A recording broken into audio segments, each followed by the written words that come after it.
Greetings from Seoul, Korea, and welcome to the GSL. I'm Tasteless, and with me is Arctosis, and we are here at Code S. We've come a long way. We're down to the Final Four. Only 4 of our Nerd Warriors remain. We're going to see who's going to be in the finals in just a little bit. Now, I want to talk about these 4 players a lot, but before I go any further, I know we tell a lot of jokes down here at GSL, but on a very serious note, to our viewers in Japan, we are so sad about the natural disasters that have occurred down there. Our hearts go out to you. We hope your friends and family are okay. So, There's much love here actually from GSL. a lot of Japanese viewers of the GSL. We have a lot of Japanese viewers, so we are so sorry to hear about what happened over here with your neighbors down here in Korea. We're so sorry. But moving on to our show now, we got our first set is going to be PvP OGSMC against San Zenith.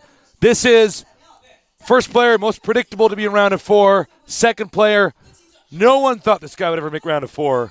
Talk about a story right there. Tasteless. He has gone from GSL chump to perhaps GSL champ. Wow. Took me a while to think that one up. Wow. You got to fix that. He has. Is my cord all over the place? Thank you. You got to like coming up like this and stuff. What are you, a peacock? Stop it, Tasteless. San Zenith is here in the round of 4. I can't explain it. Few people can. Well, guy he wasn't played even really well. He's playing beautifully, especially in his Pro House versus Terran. His Pro House versus Terran is something I'm trying to copy now. Very withdrawn, mostly harassment-based. When the battle occurs, he lets his opponent come to him. Psystorms. Does a few Psystorm pokes where he sends one Templar out there. Pressures his opponent into using Sniper. Tries EMP. to not go Colossus too quick. A lot of games he doesn't even make Colossus. Just really relies on Psystorm. And against Marine Marauder-based play, a lot of Terrans are starting to feel the hurt from Psystorm, Tasteless. You know, it's funny to see these Protoss just not Colossus dependent whatsoever. Guys that are just completely okay skipping the tech, getting a third base, and in a way, it seems to be much more effective because it no longer becomes as much of a numbers game. It's no longer a matter of, well, I have 3 Colossuses, but he has 8 Vikings. Yeah. Well, there's really nothing I can do. Instead, we have a situation where it actually boils down to unit control. Can I Psystorm before he is going to feed me back? This is feed me back, feedback me. This is very true, Tasteless. Yeah. And, I mean, I could actually talk on Colossus versus High Templar in the early game of PvT for hours. I just believe so strongly. I love the Psystorm. It's so much easier to transition to things like more bases, more units, better upgrades when you're going Psystorm because the Colossus costs about 1 trillion billion resources to actually get up and running. It's not cheap. You can't buy stuff on credit in this game. Let's go ahead and bring up our match results now. So, as you can see, Code A results casted by Kelly and Eric. It did come out to a very close series, and I love it when that happens. It always seems to happen in our Code A finals. Yeah, super evenly matched, these two. Yeah. Both ex-StarCraft 1 pro gamers. Bai Sarah is OGS Supernova, and Thunder Foyu is I'm Lucira. Now, Lucira, this guy is such an amazing Zerg. You guys may remember Season 1, I was like, you know what? Lucira is one of the best Zergs in the world, and then TLO was like, LOL, no, he's not, and killed him. But he's back, and he is in the up and down matches, Tasteless, because he took out OGS Supernova 4-3. Speaking of which, I've seen the up and down match groups, Tasteless, and they are nothing short of spectacular. It's going to be so much fun. I can't believe this is my job. I know, right? It's going to be casting those Every games. up and down match group could be like a GSL top 3. I don't know. It's really, really insane. Good. Well, I don't think anybody expected. I don't know if we will ever, and if I'm wrong, I'll eat my words, but I don't think we're ever going to have an up and down group, a set of players that is at this caliber. This is insane. No, I agree with you. With people like Nasty and MVP. Slayer's Boxer. Boxer is in there. Yeah. God. It's actually insane. It is. So I'm really excited to cast that. But let's go ahead and go on to our one-on-one phase. Here we are, head-to-head. OGSMC champion of Season 3. San Zenith, formerly the worst player in GSL history, suddenly turned possibly best player. I don't know. We're going to find out in the series. Yeah, we really, really are. Hey, when I say he was the worst player, I'm not making fun of him. He actually just was. No, he was in terrible condition. Him and Legal Mind were neck and neck racing, rolling down They were a hill. going for the jobber gold right there. They were. Just imagine that clip everyone's seen on the internet of a guy on his bike, like just tripping, going down a hill. You know, he falls on his butt and hits all the rocks on the way he's down. Him and Legal Mind were doing that all the way to the bottom as quickly as they could to see who was the worst Protoss in the GSL. And all of a sudden, the guy comes back. Then he comes back. He's been made fun of enough by Tastes and Artosis and other people who watch StarCraft. Suddenly, he is absolutely off the hook. He's actually so solid, but his opponent is OGS MC, just the nastiest Protoss in the world, man. Protoss. He is actually just made of man. He is. He's like the new Oops Reach, okay? Remember the man toss? This guy is so manly in the way he plays. His style is just hit you in the face and rip off your arms, throw your little thing on the chain and bring you there and just rip you apart. He's the Kratos Protoss. Now remember, we nicknamed San Zenith the Whack-A-Mole Protoss for his ability to keep getting expansions up even when he seems to be getting killed off. And basically you just can't catch up. In this matchup though, PvP we see the least expanding out of any matchup. Yeah, we don't see a whole lot of expands in PvP, Tasteless. That's like it's like spotting an endangered bird. You see expansion, you're like, oh my god, you get your camera out, you take a picture. Yeah. Hit the print screen key. At the highest level, one mistake or just doing the wrong build will get you killed in this matchup. You know, right now there's a lot of rock, paper, scissors type of play in it. There's rock, paper, scissors, blink, stalker. That's what I like to call PvP right now. Yeah, it's actually those a good way are to put the four it. builds. You Rock, know, paper, scissors, blink, stalker. There's two factors you want to keep in mind with PvP. First of all is the fact that Warp Gate is so strong. Yeah. It's very difficult to expand, so we just don't see it a lot. Second one is that the Tier 2 tech, the Colossus, suddenly makes all those units that we were forced to get with Warp Gating. It kills those units. Useless. It kills them pretty quickly. And so then there's always Void Ray. There's Void Ray / Phoenix. Yeah, we haven't seen much Phoenix Protoss does lack in anti-air options, so that makes the Phoenix and Void Ray quite doable in the matchup as well. That's I guess the scissors, I would call that. Yes, the scissors. The scissors. The rock is the rock is for Warp Gate. The scissors is Phoenix builds. All right, you're not going to see the Colossus is paper. And the Colossus one is the paper one. It just engulfs the Warp Gate. And then the Warp Gate is the dirty water, whatever, that rusts the... No, that's the rock. The 4 Warp Gate is the rock. Oh, then it's Phoenix. Phoenix is the scissors.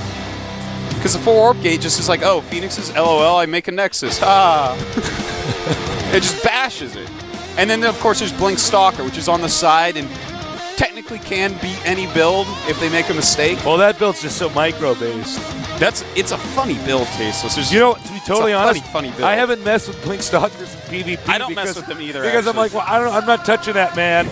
I mean, I need to, and I'm going to start doing it soon. But generally speaking, Blink Stalkers, I'm sort of like, well, that could be good, but I don't know how to actually. It's good and it's bad, Tasteless. It's good and it's bad. Blink Stalkers in PvP are. It's such an interesting build because you force these really funny situations where it's like, well, I have like 3 Colossi. I can kill his army very badly, heads up. And then he blinks on top of it, yeah. Well, that or you're like, okay, I'm going to go kill him now. And you like start to go, and then he's like, LOL, he blinks in your base and kills all your stuff, then runs home to try to defend. And then it's just this messy base feeling. trade. And our map is Zelnaga Caverns, and the countdown started. So let's get ready for some awesome PvP against our GSL Season 3 champion and our newest up-and-coming GSL best player. I have no clue who's going to win. I want to say MC based on results, but so far, results don't seem to affect San Zenith. No, they do not.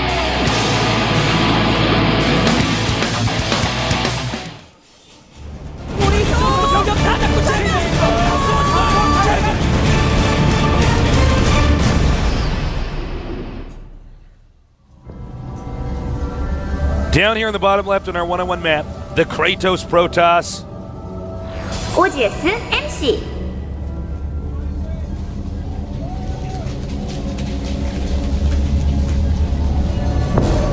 And to the upper right, the comeback king of the Whack-A-Mole Protoss. San Zenith.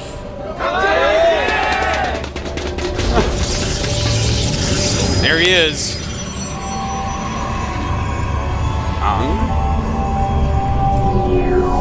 A lot of fans for both of these guys down here. I think if you're anybody who is a Protoss player like Dan, Dan does play Zerga, do play some Terran.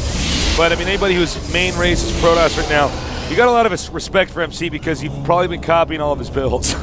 Well, MC has like some namesake builds, you know. Yeah. That the 6 warp gate after expansion in PvT, that's his, man. That's his. Yeah. That's his. And anyone else is like, no, that's mine. And here's a replay. I'm like, I don't care. Yeah. That's MC's build.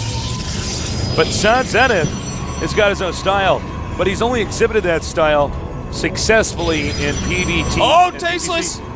MC is making a forge. Oh, my I love God! I love it. I love it. What's happening? Now there are some cool forge builds on Xel'Naga. You can make a pylon on the low ground and then can push in the main. That's what he's gonna do. And San scouts it instantly. Oh boy! Barely gets it up. Oh boy! That turned Dan into a sheep. This is exciting. Here's what you got to do, and he's not doing it. You need to block your ramp. You need to block your ramp. I don't know why he's not reacting. Block the ramp. He's not blocking the ramp. And there he goes. He's going to go up there and make blocking the ramp. Stuff up there so that he can see. Make a cannon up there as well. When that cannon warps in, there you go. There's the pylon. That's going to be very hard to take out. But San is reacting very well, getting the forge, getting out the Zealot. He's going to want to kill the probe and any buildings it leaves behind. Now, the thing is, he is attacking with the 4 probes. That pylon's going to get canceled. Another one's going to get built. It's not going to work out for him. There you go. A cannon being put up. Very good. Simultaneously made. He needs to damage the cannons that are warping in. This is a good job with that Actually, Zealot. I was say he should have attacked the warping in cannon, unless I'm mistaken, with the Zealot, so it was softened up. Like San Zenith's cannons have to win this. You're absolutely right, Tastes. He needs to suicide right now. Yep. On There he goes. the cannons, Why not is he on in the that pylon? Those cannons are powered by the low ground pylons as well. It's a bad judgment call here. It is indeed. And he's there gonna you be go. That's it. MC's going to be able MC's to take gonna it. win. You absolutely have to get that extra damage in on the cannons. Your cannons have to hold. It's the only way to hold this build, Tasteless. And goodbye, San Zenith. Well, another cannon does complete. Actually, with the timing of this. No. And there no, you go. yeah, the pylon finishes. I bet you Carmack just spit out some of his chocolate ice cream, Tasteless. Probably. Like, oh my God. Mini Wheat's jumping up and down on the couch right now. DJ Wheat had to ground him. GG. All right. So, I know that probably happened very fast. I know some of you probably went to the bathroom and came back and said, what? Wait, it happened. What happened? What's going on? The game's done? Now, I do feel a little bit bad for San Zenith. Look, he's sad Zenith again. He's sad Zenith. Of course, he's not in Zenith anymore. He's in NS Hosio. But this is actually something that's happened to him a lot in GSL, where he just kind of gets rushed in PvP and dies. His PvP is pretty weak. Well, so thus far what we've seen, it certainly has been. But he's improved so much this season. These are his first PvPs we've seen. MC so far has been an unstoppable juggernaut of Protoss versus Protoss. So I don't know. I'm gonna give San a little more time. I'm gonna give him the whole best of 5 to prove me wrong. Well, about here's his PvP. I want to talk about that build for a minute because, as Artosis knows, I have a reputation for doing cannon rushes and competitive matches right, like that. yeah. I want to explain to you what actually he's supposed to do, because that build's actually perfectly preventable. But this is a stage match, so he got nervous, I think. You just block your ramp. You actually just don't look good. If you like go and hold position in for those probes spots, there, yeah. you're going to be. That's actually I a very bring good point. 8 probes, man. I just like no. You just You're you really just don't smart, get my ramp. Tasteless. But here's the thing. Yeah, I think 8 is probably right because you're going to have to double stack them because in this game, unlike StarCraft 1, let's not forget, you can just right-click on the minerals and go through the probes with your probe. So you have to get your probe in there. You have to make something to spot. But going through 2 rows of probes, No, you have to have vision. Yeah. No, you don't. Not in StarCraft 2. Oh, and so no, I'm sorry. I think in StarCraft 1, yeah. We were talking about different games. But yeah, you have to deal enough damage to that probe that you can actually take it out. You need to.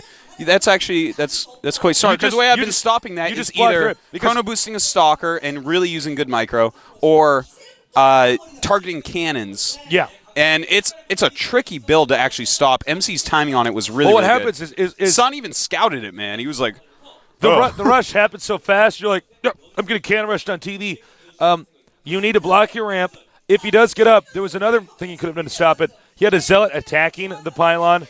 You just attack the cannons. You have to get the lead on the cannons. Probes, make more cannons. That's that how you is stop very, that. very true. That was his biggest mistake. He was attacking the pylon. Expert Artosis, crouching probe, hidden cannons over here. Oh, tasteless! That is actually perfect. Oh my God, that's actually You know, sometimes people tell a joke and it really makes me laugh. Sometimes people tell me a joke and I just nod my head. I'm like, that is so clever. But it is a rare joke indeed where I laugh and nod my head, Tasis. And you, sir, have just done it to me. I've done it. Our next map is going to be Crossfire. It is, needless to say, a big map. It is much longer, Tasis. We're not going to see any cannon rushing on here. Most likely not. It is 1-on-1, so small chance we could, but I doubt it. Game is starting, so let's get this going.